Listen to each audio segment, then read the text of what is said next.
We are here today, I am here today, with a detective, Mr. J. Warner Wallace. Welcome to 100 Huntley. Thanks for having me. I appreciate it. You are a detective. You know, I see detectives on TV, but I forget sometimes that they exist in real life.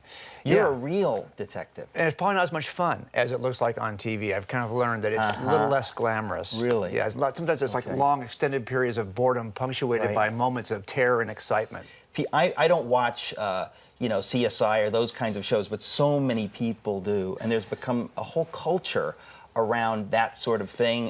What is your take on those shows? Well, I mean, it's hard for us who do it professionally to watch it just because you're always in it anyway. Would you really want to go off duty and watch the thing you've been doing all week? Probably not. But also there's a certain element of fiction that makes it hard to watch. So wave the wand through the air and collect the DNA trail. There's lots of things you might see on TV that you just are not able to do in real life. Really? And so we want to kind of answer those questions for jurors, right? So they don't think, were we doing a good job? But of course, I'm working cold cases. Yeah. So a lot of my cases are unsolved murders from the 70s and 80s. And in those days, we didn't have the kind of technology we had today, so there's a lower expectation. Since you bring this up, I'd like to ask you about Jimmy Hoffa. What is the latest on him? I have to tell you, but I can't tell you because, you know. You can't tell me. All right. Well, off camera, can you tell me? Of course. Because you know where he is. I know you do. Well, of course. I know you do. Okay. Yeah.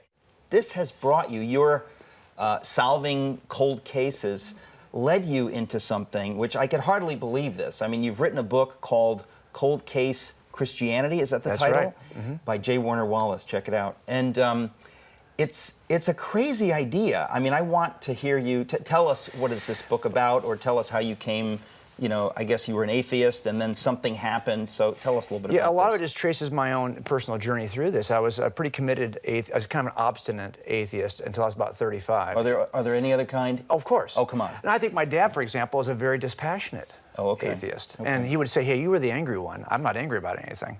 And that's probably Doesn't that make him an agnostic? Well, you know, in some sense, I think he's pretty committed to his beliefs. All right. Well, that's, yeah. So what's interesting about it, though, is I was somebody who was really evidentially based. I mean, think about law enforcement in general. We're making cases constantly based on evidence. And now, when I first got interested in the case for Christianity, really it was because I was interested in the person of Jesus, not as God. Just wanted to kind of mine out the red letters to see what kind of ancient wisdom, like any other ancient sage. I don't care if it's Baha'u'llah, if it's Buddha, I don't care who it is. Well, that's very intellectually honest of you. I think a lot of people who are committed atheists wouldn't even lean in the direction of looking into the wisdom of Jesus, because I think if you're intellectually honest, you have to admit that even if you don't believe he's God or anything like that, or the Messiah rose from the dead, that the wisdom is amazing. And that's one of C.S. Lewis's, I'm sure you're familiar with C.S. Lewis's case, that you know, you can say what you want, but you do realize that this man had tremendous wisdom. Absolutely. And would somebody with this tremendous wisdom claim to be God? I mean, if you're insane, you might claim to be God, or if you're a liar, you might claim to be God, but he has this wisdom. But so is that your first way in was you had some spiritual desire to learn the wisdom? You know, it really wasn't a spiritual desire. The first time I ever walked into an evangelical church and heard the pastor kind of talk about he pitched Jesus as this wise, ancient sage who might have some good advice for you that's been time vetted from the ages. 2,000 years worth of vetting. And it still works today. Why don't you check it out? The problem, of course, is that in order to do that, you have to kind of go through the red letters are embedded in an historical account in the Gospels.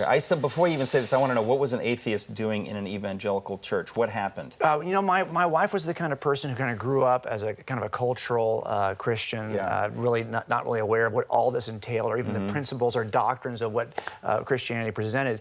And I was more than willing to go with her to church as an atheist. Okay. I just seen my father do that for years. Sure. So I was more than willing to go as kind of a utilitarian act to pacify my wife. Okay, so you're there as a good husband. Sure. Your interest is piqued, and you begin reading the words of Jesus embedded in this New Testament narrative. Yeah, absolutely. Okay. And I tell you, that was for me, it opened up my eyes to a couple of things, because by this time I had already started working investigations where I commonly have more than one eyewitness reporting the same event. Cold cases are events in the distant past. Mine are about 30, 35 years old. No living eyewitnesses who can tell you I saw that guy who did it. If we had that, that wouldn't be a cold case. Now, of course, the problem is, as these things get older, is that our witnesses die. Right. And there's a different kind of skill set you use, because here's what happens. A detective writes down the interview that he did in 1960. Yeah. Well, now it turns out that that witness is dead, and so Yeah. is the detective. Right. So now I've got an account written from 40 years ago that Right. I've got to evaluate with a certain skill set. So what the book tries to do is give you 10 skills Yeah. that we use every day, and then apply them to the New Testament accounts to see if these would hold up as reliable eyewitnesses, given the standard we typically use in court. Yeah.